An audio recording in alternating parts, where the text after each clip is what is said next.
RRI Bersatu.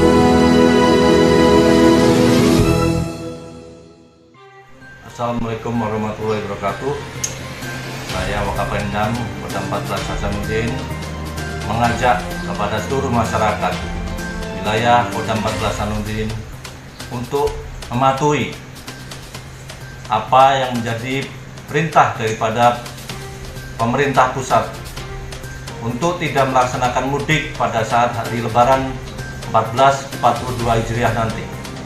Bercermin dengan kejadian di negara India, di mana perayaan itu dengan euforia yang sangat berlebihan, sehingga masyarakat tidak terkontrol, terjadi perkumpulan-perkumpulan di kampung masing-masing, sehingga klaster-klaster baru akan terbentuk.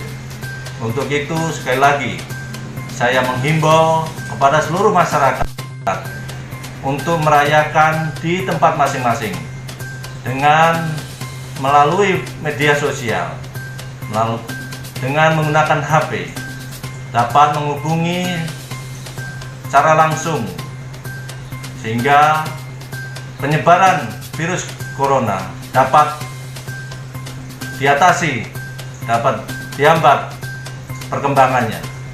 Demikian himbauan saya. Wassalamualaikum warahmatullahi wabarakatuh.